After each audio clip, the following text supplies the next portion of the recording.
Hey folks, this is Mark Mayo. We are live with another one of my artist talks. Today we have Sara Byrne and special guest, pop-in guest, Phil Chester and Ryan Muirhead. Oh yeah. Yeah. So, This is Phil Chester. oh, there's Phil. Hey Phil, how are you today? What is the cat's name, by the way? This is Pancakes. Oh, hey Pancakes. Yeah, he's pretty cute. We have another one named Pinecone, but he's down on the ground now. Yeah. How are you today? Good. Yeah, it's a nice sunny day here in Portland. It doesn't always rain. Sure. I visited there a few years ago, and there wasn't one cloud every day. Yeah, if it was in the summer, there probably wasn't. This is Pinecone. Oh man, I love his like gray color. It's like just an. Going wild. Yeah, he's a Russian blue. And I really love gray kitties, so they're brothers. Anyway. Cool. They're photographers as well. Last year they were named Rising Stars together. I was looking at that site Photo Jojo this morning. Yeah. There's actually like some like weird blog about how to teach your dog how to take a selfie or something. Have you ever seen that? I have not. If there was cats, I probably would have read it. But hold on, the kitty is going behind the computer and trying to eat the wires. Okay. Yeah. I've not read that. It sounds interesting. Yeah, you gotta check it out. Check it out. You can teach those guys. So. Cool. Yeah. So we are live for an artist talk. Okay. So I usually have you guys start off talking about. I'm interested, and I think that probably the folks that are watching are probably interested in your humble beginnings as a photographer or an artist, and then maybe even further back than that. Can you talk about that a bit? Humble beginnings. Yeah, sure. On your way up to stardom. It's just like funny. People ask like, oh, how did you get started all the time? And it's not that interesting of a story. I feel like it's very similar to everyone else's story who I talked to who's a wedding photographer. And it's just one of those things that I had an interest in photography when I was growing up and went a different direction in college. Then after college, I got this job that I couldn't stand. And it was basically data entry, and I'm really good at Excel now because of it. So Wow. I can make an Excel spreadsheet that is pretty kick-ass.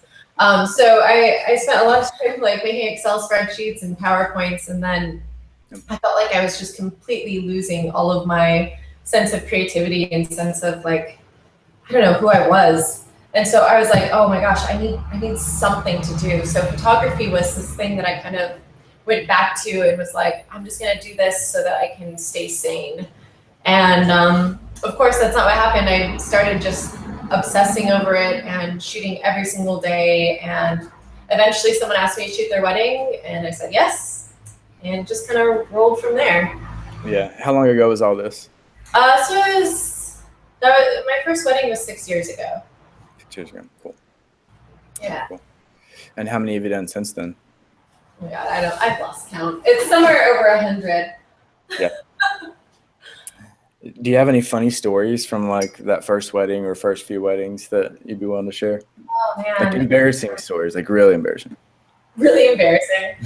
No, I'm trying to. I read that question you were gonna ask, and I couldn't think of something that was super embarrassing. I just remember not really knowing what to expect because I hadn't really even been to a wedding, so I was really nervous about not getting the first kiss, and then later on realizing that was quite possibly the easiest part of the whole thing, the ceremony. Right. People are just stationary. Funny story. Maybe my third wedding, my bride had to have a doctor come and give her a shot in her butt because she had some sort of crazy reaction, but it had nothing to do with me. Yeah.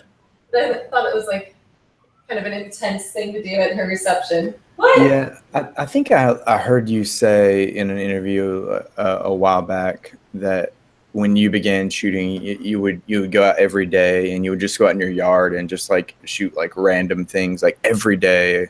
Yeah. Talk about that a little bit and what that was like comparatively. Maybe was that happening before you shot weddings? Is that how you got good? Absolutely. Like I was not a good photographer then, obviously. Yeah. Like I was. You mean you didn't start out really good? No, I mean, I've never really considered myself an artist in that sort of form.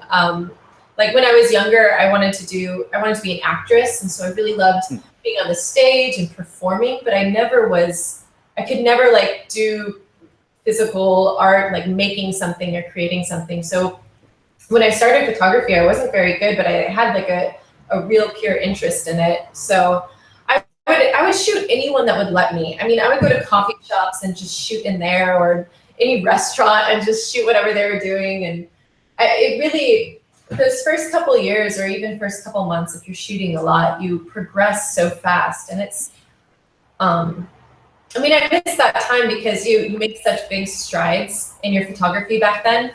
And like at first you're like, oh my gosh, I got something in focus. That's amazing. Right. I am the best photographer ever, you know, because you get something in focus. And then you learn a little bit about light and how to control that.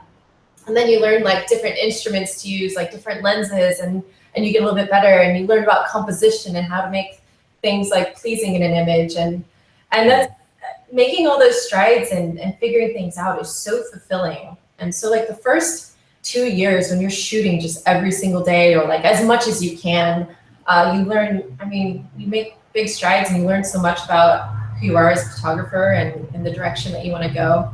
And I mean, when I do workshops, I always tell people that they should have a time in their career or life where they're shooting a lot, so that like their camera feels so natural in their hand and they don't have to think about it when they're taking an image of a couple, and they can focus on like a connection instead.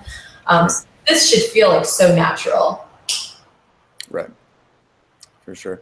And I mean, how long did it take you to get where your camera felt like, and you know, another part of you, and it was just fair, you knew exactly how to control the product?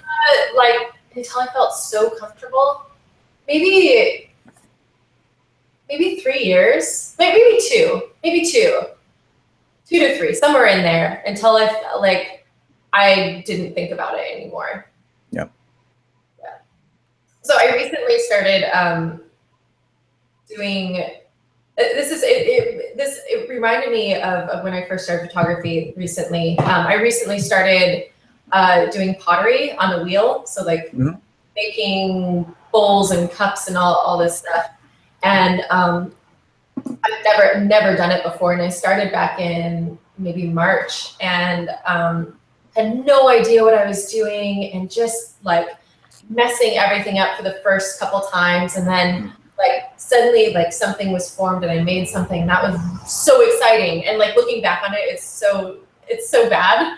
But like I'm at that point where I was in photography at the beginning, where like I'm making really big strides, and it's so fun to like, you know, first you learn how to center the clay, and that's what it's called, centering, and then you learn how to pull it, and then you learn how to make something that actually is useful, and then you learn how to trim it, then you learn about like all these other things about firing and glazing, and I've been pursuing that because I wanted to do something with my hands and like create something that was physical.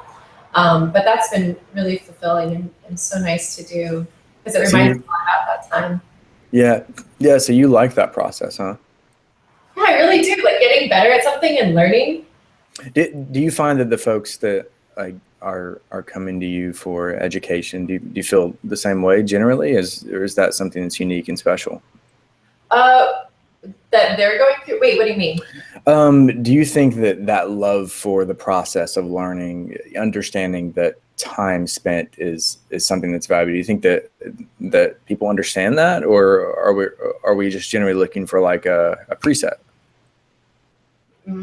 That's a good question. I think that people come to appreciate the time spent doing it. Because when I first started, like, I didn't know that that's what I would appreciate later on. I also was like in search for a preset that would make everything look great. And little did I know, like, that wasn't it. And that's not what is really important about your photography. Like, yes, it can enhance it. And it's like, that's like the last step though. Like really learning how to use your eye is the important part. Yeah, and I mean, I would agree. I would say that mine's the same way. It's not like we all start out with the understanding that this is going to take a long time. Yes, we all want the shortest, most the least difficult process to where we want to get. So it's maybe it's different from understanding the value to it, to just persevering through that, to where you give yourself time to understand that it is more than just a preset, maybe. Yeah, I think people eventually get it, but yeah. I mean, I don't know. I don't know how to answer that. I think people learn in different ways, and so maybe some people do appreciate it and others don't. Yeah, for sure.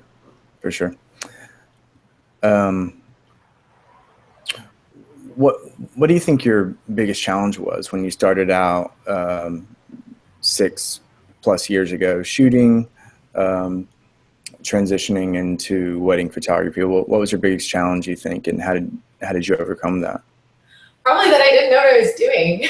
Like, that's such a huge challenge. You have to learn everything about it, and photography is such a, I don't know, like, there's a big community that you can reach out to, and that was huge for me, like being able to talk to other people online. But at the beginning, like, you have no idea what to do. You're like, okay, wedding photography, and then you're like, well, how do I even go about that? Like, how do I market myself? How do I make a website? How do I interact with clients? What am I supposed to tell them? How much should I charge them? It's like all of those, like, you can have the photography part down and be like, I'm a good photographer, but then, like, there's all this other stuff you have to think about as a business person, and that suddenly, like, completely switches your mind to a different kind of track where you're thinking about both the things at the same time.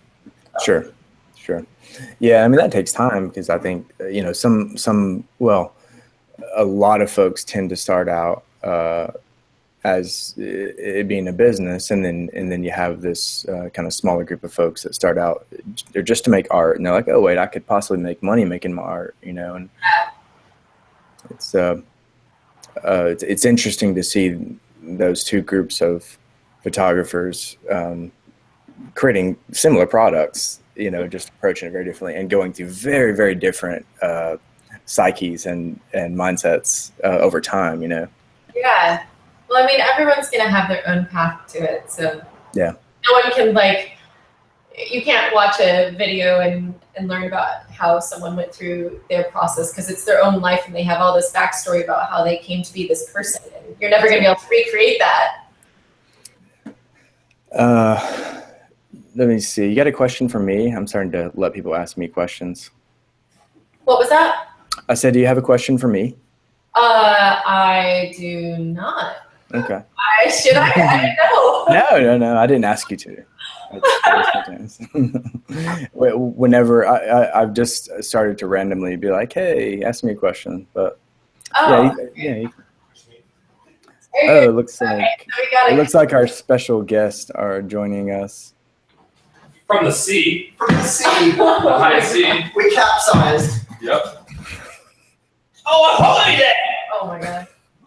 Alright, these are my Insano friends. This is Phil. I'm super protected. He's gonna keep the oar. Keep the oar in the court. And Ryan.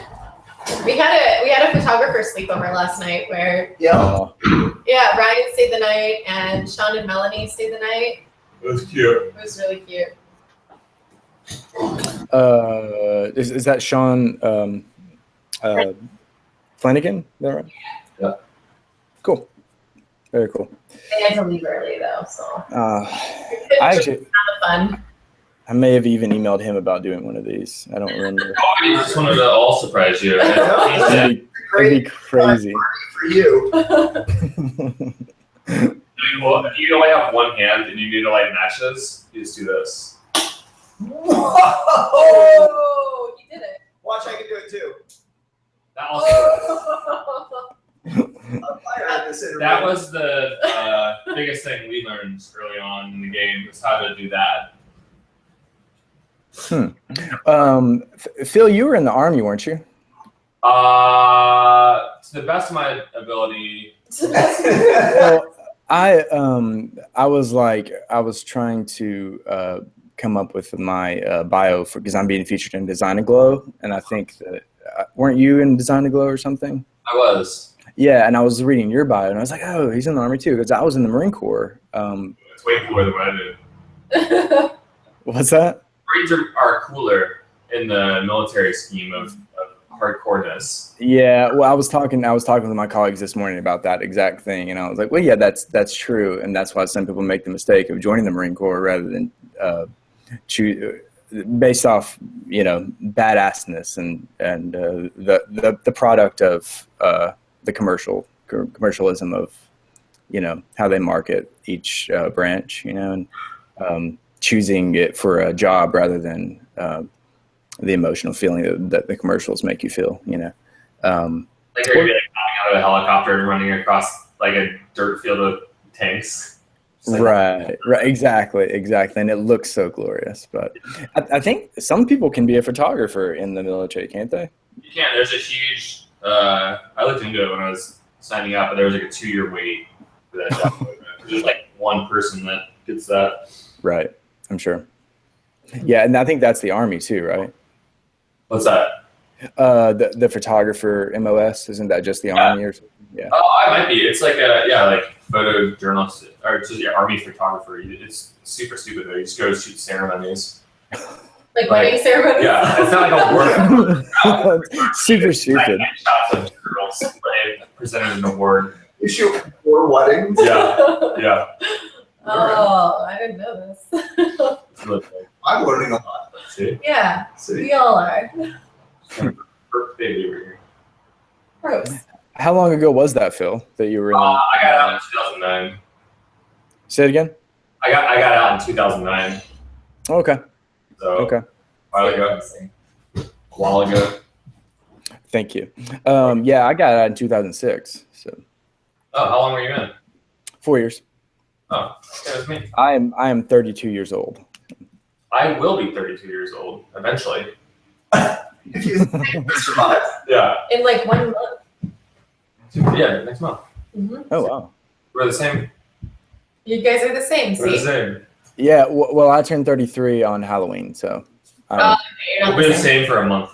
Yeah. Yep. For sure. Ryan, how are you doing? I'm doing pretty good. How are you? Doing great. Thank you for joining us. Yeah. What are you up to right now? I woke up on their couch, and then their kitten slept on me for like 2 hours, and I tried not to die from cat allergies. And I played a couple games of Settlers of Catan on my phone, and now I'm here. Awesome. Awesome. Or did you mean photographically? Yeah, for sure. I think I saw a few minutes ago that you did like a live. Didn't you go live yesterday or something? What were you talking about in your live? Trying out a couple little Facebook Live videos to just have a little more interactive social media. He did one this morning with the kittens. That is true. I did a kitten live broadcast this morning, but the others were more photography related. Yeah. This is What like do a you- classic way to hold a cat. Yes, it is. You look like Dr. Evil. Yeah. What do you guys think of Instagram's new stories thing? I like it. I like it because now I can delete Snapchat and have one less app on my phone. Yeah. I felt the same way, and then I was like, oh wait, I'm an educator. Can I use this to create a conversation? And I was like, okay, I know every photographer is saying that, right? But it's like, if I think about my future audience, which are current teenagers, they're not leaving Snapchat, and I'm just sitting there thinking like, if we all leave Snapchat, we photographers, we got on Snapchat so we could say we're in Snapchat for our audiences, most of us, And then, but if we all leave Snapchat, then 5-10 years from now, we're still doing Instagram stories and we're not on Snapchat anymore. Does that affect our reach to those guys? Oh man, I don't care. That's my answer too. Snapchat's too stressful. I'm happy to delete it.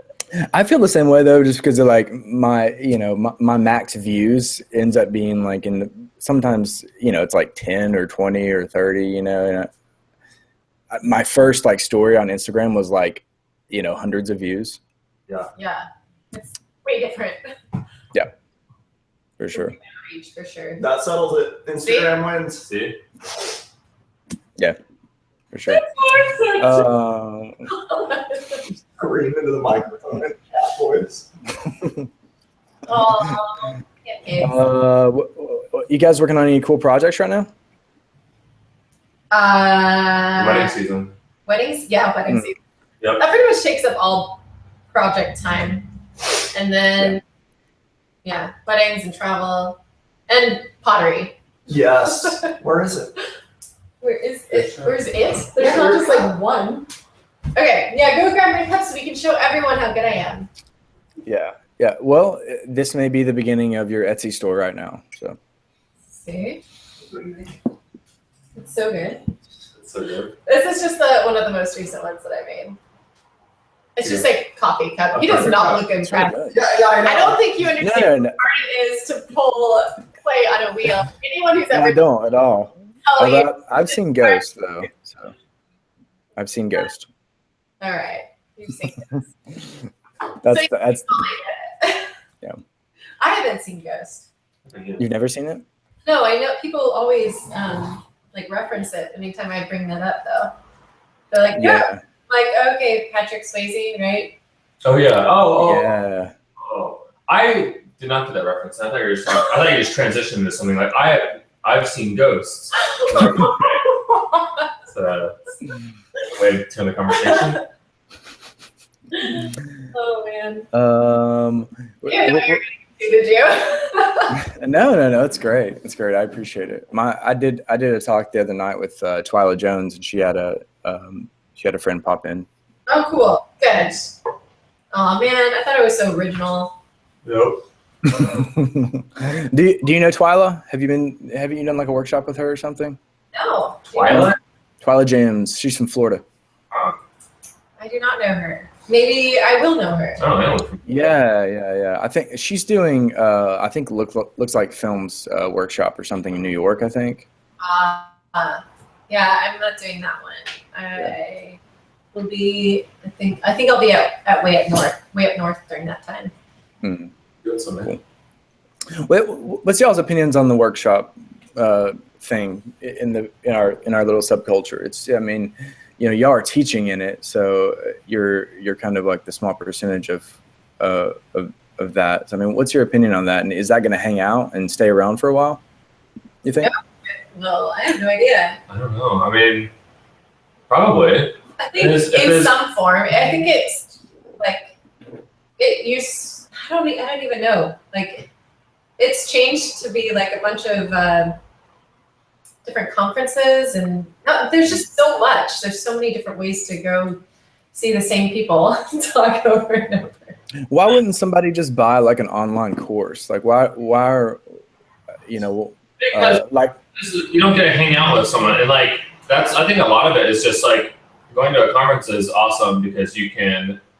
If you have someone that you look up to reaffirm what you're doing, then that's like sometimes all you need more than like a lesson. FaceTime with people is so important. A lot of people don't have a photo community where they live, so like going to a conference gives them the sense of like being part of a community that they might not be a part of other than online. So that's huge for people. Like, we're blessed here in Portland because all of our friends are wedding photographers or just photographers, so we don't have to go to a thing to be a part of that, but that's not true for a lot of people. We're just super lucky. And just going to a place and being around a bunch of different creative minds, and I don't know, it inspires you to like try harder. I really feel like it does.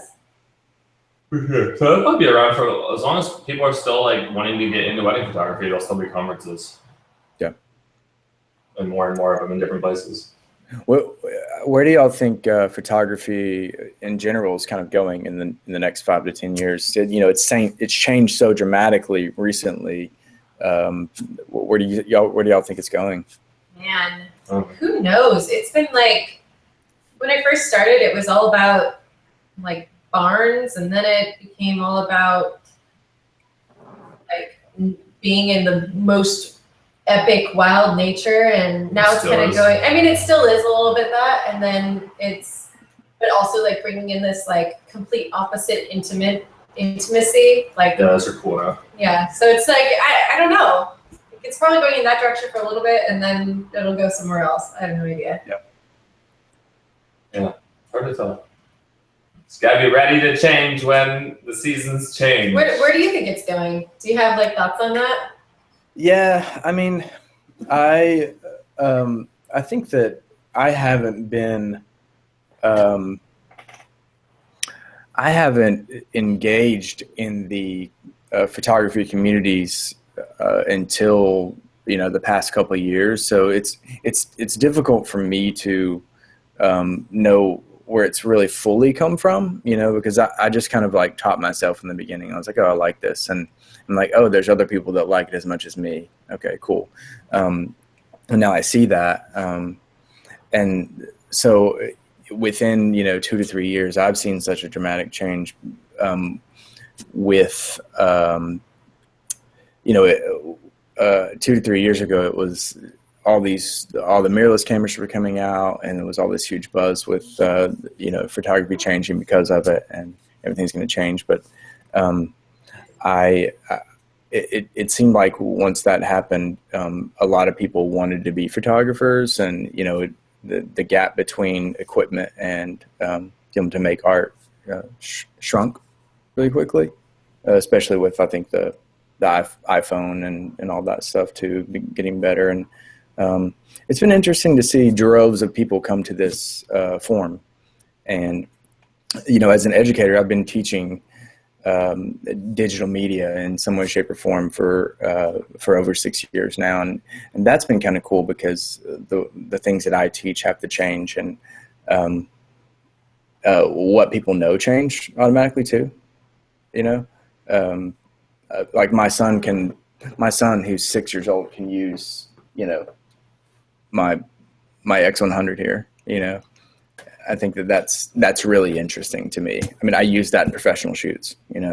It's like he can take a good photo with that thing and not break it. So yeah, I guess it's my answer too. I don't exactly know. I think it's going to be interesting to observe, and maybe I can in some way, shape, or form make an impact on that. I don't know. Cool. Yeah. I guess we'll see. You will see. Time. Wait and see. I'll wait and see. I don't know. Time will tell. Yeah. Are there any other photographers for you guys that maybe aren't such big names that really inspire you, that you like to drop their name, that you guys continually get inspired by, or maybe even other artists? Maud Chillard is so amazing. Maud and Theo. Yeah. Theo, sorry. They're French photographers. And we both really love their style. They're like kind of just wild. And they're really wild, like hippies. And like in person, they're actually really wild as well. So it's weird, but their photography is really raw and beautiful. It's like sloppy, but not sloppy. But beautiful. It doesn't try to be perfect. So that's what's good about it. Yeah. That's what the brand is. Yeah, it's intentionally sloppy. Sure. Yeah, I don't know if it's like an intentional branding thought process either. It's just who they are. Yeah, sure. That's amazing. What about people other than photographers? Are there like musicians or? And Gettys. Photography is really kind of always been. Like when I want to shoot, like I always picture, like if I have a couple, I'm like, well, this is great, but what would a baby look like in a basket of apples? Like asleep, and it has no idea. I don't know. I just think that her work has kind of like pushed me. Ryan Muirhead, have you heard of him? I have. Yeah, he's awful. Yeah. I started Where watching. are you? I started looking at his stuff, and I was like, oh man, that's not good. Too much skin. Too little skin. That's my problem. He put those squiggles on his photos, and I can't see all the good parts. Oh my god. Brian's loving this. I don't know if you can hear, but he's laughing in the other room. No, I can't hear. I haven't checked Facebook or anything. Phil, I think you wanted to ask Sarah a question, and you did it through Facebook. Phil wants to know, Sarah, if you were a pizza, what kind of pizza would you be? What kind of pizza would I be? Yeah, if you were a pizza. Okay. Real pizza work, you know that? Yeah, it'd be a pizza work. Alright. So, You have to answer it. I'd be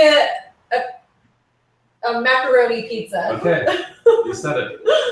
And there's a big long running joke. Phil hates pasta. All pasta. Every type of pasta. So Is that because you don't like the consistency or taste, or what's your It explanation? feels like wet worms in my mouth. hi Ryan. I'll call you. Okay.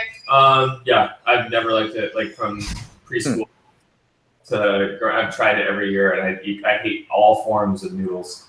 He's crazy. Interesting. Noodles are delicious. It's not interesting, it's crazy. I like I'm trying to be non-judgmental. Nice, but you should be judgmental on this one. This is nuts. Noodles Have you are heard of? Yeah. Well, have you heard of the? There's many brands, but it's the Vegetti thing. I like that one the best. It's funny. Vegetti. I have no idea what you're saying. Yeah. Vegetti? Yeah. It turns vegetables into spaghetti, so it's like. Oh, no, I've never heard that. But I've tried yam noodles, and I didn't like those. Because I don't know, it's that shape and consistency, and I think he had some dark times in his childhood with noodles. I think I did too. We Obviously, we probably shouldn't talk Dark about it. past. that's an area that's too He's going touchy. through therapy right Yeah. now, so touchy subject. Yeah, for sure. Speaking of touchy subjects, are there any emotional things that have inspired you guys? I've actually, I love how Ryan is so open with his emotions, his life, and he talks about it very, very clearly and candidly with his audience and us. Are there stuff like that inspires you guys? I mean, I think as a photographer, your life influences your work so heavily. Like, I mean, a few years ago, my work got really, really dark because I was going through some hard stuff, and it wasn't even on purpose. It wasn't like a trend thing. It was just how I was feeling, and so many of my photos were so dark and kind of like solemn, and I actually didn't realize it until Ryan pointed it out, and he's like, I can see what you're going through in your photos. And so I truly believe that it is so influenced by how you are feeling in your life. Sure. But yeah, what do you think? Yes. Yes. It's hard to look at things in retrospect. Yeah. And as a wedding photographer too, it's wedding photography. It's not like. Yeah, it's easier for Ryan to be really open with that stuff because he doesn't have clients, you know what I mean? Like he shoots for himself, and no one pays him to shoot. So he pays for however he feels. Yeah, I think I asked this question to Sam Hurd back because he was like one of my first photographers I did this with, and I asked the same question. I mentioned Ryan, I mentioned Jeremy Cowart, and them two specifically because they're the most known about how they do this. And he said the same thing. He was like, "Yeah, but they're not wedding photographers. They don't have a brand that is supposed to be happy and bright and Yeah, I mean, when my work was getting dark, I was like, this is like moody romantic. So that's like kind of how I spun it, and I loved it, and I appreciate it. Yeah, a lot too. It influences my work today still, but yeah, I don't know. Like, of course, feelings and emotions affect anything that you do. Yeah, you're a human, and it's your life. So yeah, answer to the question is yes. Yes. Cool. Thank you for that. I can't believe nobody's asking questions on the blog. That's insane. Like nobody's. People just don't like me. That's okay. Okay, that's not true. That's why I'm so like. I don't know what's happening. Am I able to post the Hangout somewhere? I feel like No, because if you do, then they will join our Hangout. You'll see people start coming up. I don't know. I think I did that with somebody on one of these, and he shared the link that I gave you to his audience, and people just started popping up. You see their faces just pop up, and they were able to join. I'm like, no, why did you do that? But it was fine. Let's get some random people on here, and they can ask some questions. We could, yeah. I mean, yeah, I don't know. It's weird, but anyways, what are some ways you guys are doing weddings all the time? You're shooting all the time. This is your life. You're traveling all the time. You're educating other people in this art form. What are some ways that you guys? What are some techniques or activities that you guys do to stay grounded and to stay human and stay connected? Well, I started doing this. Yep. And this is therapy for me. This is meditation and therapy for me. Bill's been doing music. Yeah, I've been getting into music a little bit more. Mm-hmm. Yeah. Just got my little like home studio set up and just spending a couple hours a day in here and writing stuff and sticking around really helps. Yeah. Just anything like separating yourself from the wedding world. It's the only thing you can do to stay sane is just to have a life outside of work. Yeah. Sure. And it's hard too because it's so consuming and it's like you're always kind of working with emails or social media or something like that. So just like really distracting yourself with something else. Yeah. I mean, having friends that aren't wedding photographers is also really awesome because that forces you to not only talk about work. Yeah. Yeah. So find non-wedding photographer friends. We try and get outside as much as we can too. Like, especially when Phil's foot isn't broken. Yeah. Yeah, I saw that. What happened? Basketball injury. Broken foot. Yeah. God. I've been shooting weddings on crutches the last 2 weeks. About to go to Iceland and shoot a wedding in Iceland on crutches. So that'd be great. Wow. Yep. That's impressive. It's impressive. Yeah, don't break bones when you're a wedding photographer. Yeah, don't do any kind of athletic activity at all. Yeah. Sit on a couch and like. That's the most healthy thing that you can do. So. Yeah, that's actually the healthiest thing you could possibly do. About 2 or 3 years ago, I was shooting an album cover and I broke my foot as well, and I couldn't put any pressure on it. So I don't know. Can you put pressure on yours, Phil? I mean, I can gently rest it on the ground, but I can't put body weight on it. Yeah. Okay. Yeah. Yeah, it's not fun. I broke my 5th metatarsal all the way through. That's what I did. That's exactly what he did. Yeah, it's the most common break. It's a common thing. Yeah. It sucks. Yeah. Did they put a cast on it, or were you? A boot? I think they gave me like a boot like that. Yeah. Yeah. I think they probably wanted to put a cast on it, but I told them no. Yeah. I was like, I'll cut it off.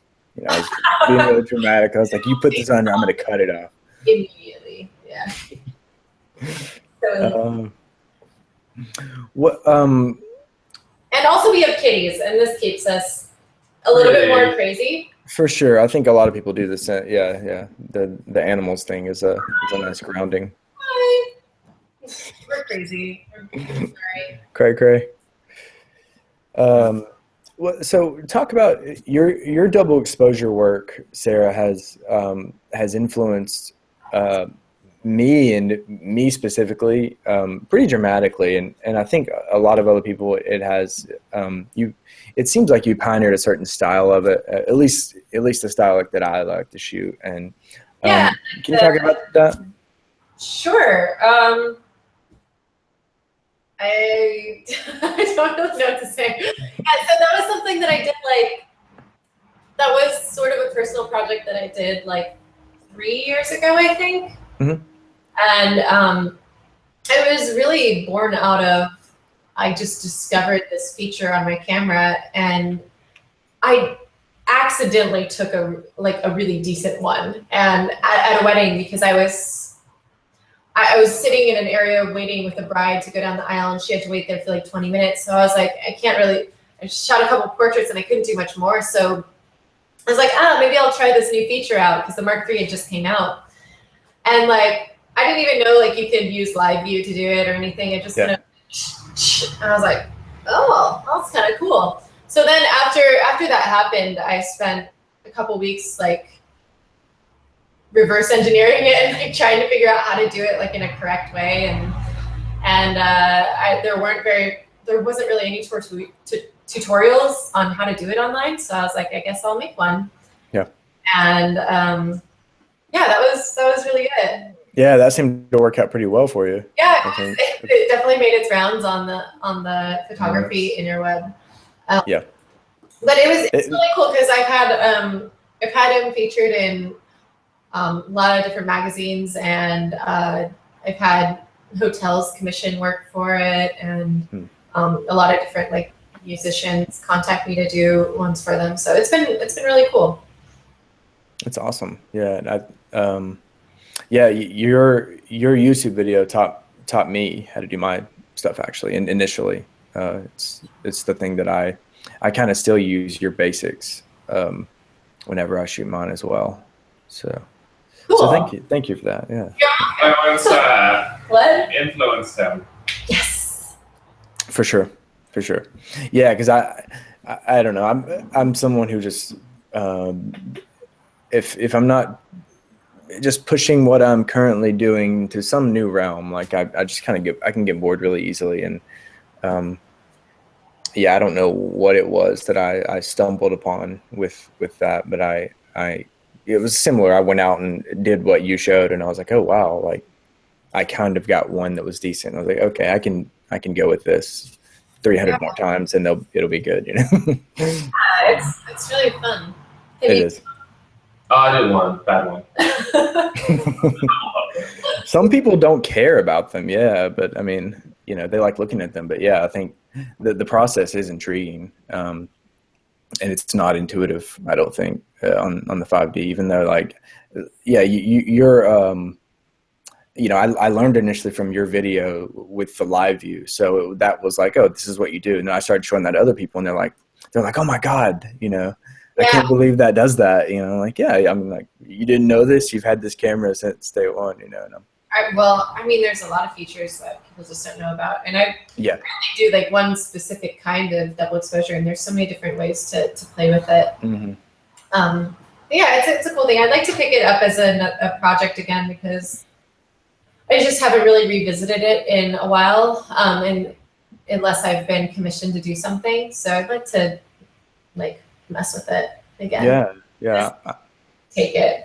I'm actually printing mine, and they're going to be up in a local gallery really soon. Oh, that's awesome. I know. Yeah. It's like it's a very different step in my photography, but yeah, it's that's cool. Yeah. There's two right there above my head. Yeah. It's really cool. Thank you. Are they cityscapes? I can't type the. This one right there, that is a railroad track. It's an upside down railroad track, and then that one is actually a tree line, a mountain range tree line. Okay. See, I thought that one was the city, but it's just hard to see on this camera. Yeah, I don't think I've actually. I don't think I have any cityscapes in mine. Most of mine are just nature. I think that one right there may be the only one with any man-made or urban elements in them. Yeah, usually. Yeah. So they're going to be in a yoga studio, and I just cold emailed a bunch of people in my city and was like, hey, I'm looking for a place to display this project, and they were like, oh, that's cool, you know, it's nature and humans mixed together. So I was like, oh yeah, that makes sense. Oh yeah, that's awesome. Yeah, so pretty cool. I like that you cold emailed people. Like that's like such a brave thing to do, that I feel like people forget that they can do that sort of thing, that they can go reach out to people and like ask to be featured. How? Because that was what I did with the Double Exposures originally. I messaged the people at F Stoppers and was like, hey, you guys interested? And like I could have just not done that and left it up there and it wouldn't have gone anywhere. But yeah, like the worst that someone could say is no. Like, yeah, or just ignore you, and that's what happens most of the time, and that's fine. But yeah, it's like over time you get a few people more and more to say yes. So that's how I started this. I mean, I can't, Sam was my first artist talk, and he's just so cool. He was like, yeah, whatever, you're some random guy who's never interviewed anybody. Yeah, I'll do a live talk with you, and Yeah, cold emails. I cold email the fuck out of people. I really do. It's like, I've been able to shoot some really big musicians. This gallery project. I mean, getting you and all the other artists, like it's just cold emails. I Facebook messaged you. I saw that you were on, and I was like, I think I emailed all three of you guys like multiple times, and I know that you're overwhelmed, so you can't respond. So I'm like, oh, look, there's some people I follow. I can message them really quick, and Well, we're hard to get a hold of, I'm sure. Yeah.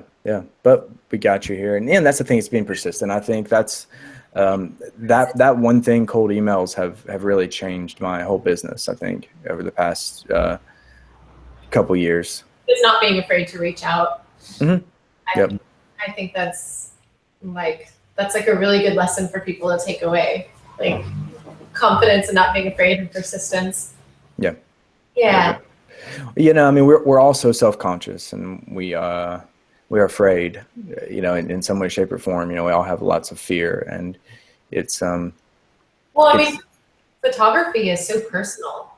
Like it's like a part of you, and it's how you see the world, and trying to like put that out there is like, it can be really scary, especially at first. So yeah, for sure. Yeah. Cause you don't have that, you don't have that investment of, that built up confidence. Some of us grew up with that being ingrained in us. That wasn't me, but some of us, some folks have that going into everything. But most of us don't. And so that's really hard starting out in this type of business, for sure. Yeah. But if you're listening though, shoot folks emails. I think I talked about this with Twyla Jones last week or a few days ago, and somebody cold emailed me, like they were watching this and they heard that and they cold emailed me, and I was like, that's awesome, way to go, about doing something. And I don't know if it'll work out, but we are almost out of time. But I'm curious, and I'm sure other folks are. What's your what's both of y'all's? And Ryan, I'd love for him to jump in on this too, because I'm curious. Sorry. Sorry. No, it's okay. What's your top 3 favorite pieces of gear? Oh my gosh. Most functional or most fun, or? I like this kitty. That's a great piece of gear. I like. No, I mean, I guess. I don't know. I'm not like a gearhead, so that's like kind of a. There's just like stuff that works. And yeah. Okay, so the lenses that I use like constantly are the 24L, the 35L, and the 50L. Yeah. And same. I mean, I guess those are my favorite pieces because I'm using them constantly. Yeah. Yeah. Yeah. I mean, I like experimenting with film cameras and. Yeah, we have a Leica M7, which is awesome. And way more fun to shoot than a Mark III. For sure. A Pentax 67, which hasn't been used in a while, but yeah, the Leica's great because it's, Yeah, I bet. It's nice to not have instant feedback, and then you try harder and get challenge better. yourself. Yeah, sure. And then when it turns out, you feel like a badass. Right. Yeah, I would be like one of the worst people to ask about gear. I would say, like, I know my gear really well and I know how to use it, but what? I'm trying to get really cool. And I just like, it's not important to me. as much. I mean, they're important tools, and having them is important, but like that's not what's making the images. Sure. Yeah. Except for the double exposures. That one, I guess. Exactly. Yeah. There's. And you can do that on film too. So. Yeah, you can. This is the Instax Mini 90. It actually has a double exposure feature inside of it. Oh, that's really awesome. It's really cool. I got it for my son, and we've been playing with the double exposure feature.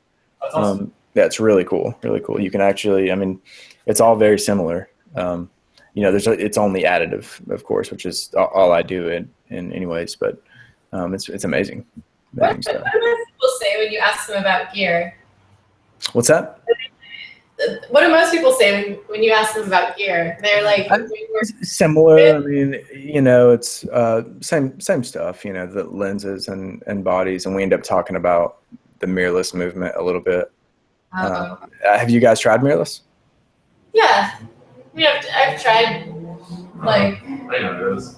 You don't know? Yeah, you do. Oh, really? I've heard X100. Oh, that's what that is? Oh, okay. Yeah, that's what this is right here. That's the. Yeah, I mean, I've tried the X100, the Sony, and something else. They're all like awesome, but I'm not. And I would not ready yet. Actually get one for travel, because when you're traveling with a DSLR, it's like hectic. Yeah. But I don't know that I would really incorporate it with my actual work. Yeah, Canon's supposed to be coming out the Mark IV in September next month. Yeah. Rumor has it. I've been Googling that rumor for like a year. I know. I gave up. I was like, yeah. It's been like 4 years, 5 years since they came out with the new camera. Canon's just chasing videographers right now, and I feel like that's what's going to happen. It's just going to be video updates. Yeah. Well, I'm really into Fuji, and their new X Pro 2 blows me away. Some of the specs on it. If they can come out with something as good as the Mark III with double exposure stuff, I mean, that may be my next big purchase. That's cool. Yeah, it shoots 4K video too, so. Yeah. I mean, I would definitely be interested in getting a Fuji. I think they're beautiful cameras. Yeah. I had an X100, but it was so slow with focusing that I didn't really use it. Yeah, it is really slow. Really slow, so I just I don't know where it is anymore. It's somewhere. Yeah, I've got the 100S still right there, and yeah, it's pretty slow, but yeah, I love it. I'd love taking it on trips and just pulling it out in the middle of a drive and taking photos of my family, and they're beautiful, so. Canon had a cool mirrorless camera for a while, and I think they discontinued it really quickly. Yeah, it was. I mean, it was a few years ago, maybe like 2 or 3 years ago, but it was cool, and then they just stopped making it. I don't think it did really well or something. Yeah.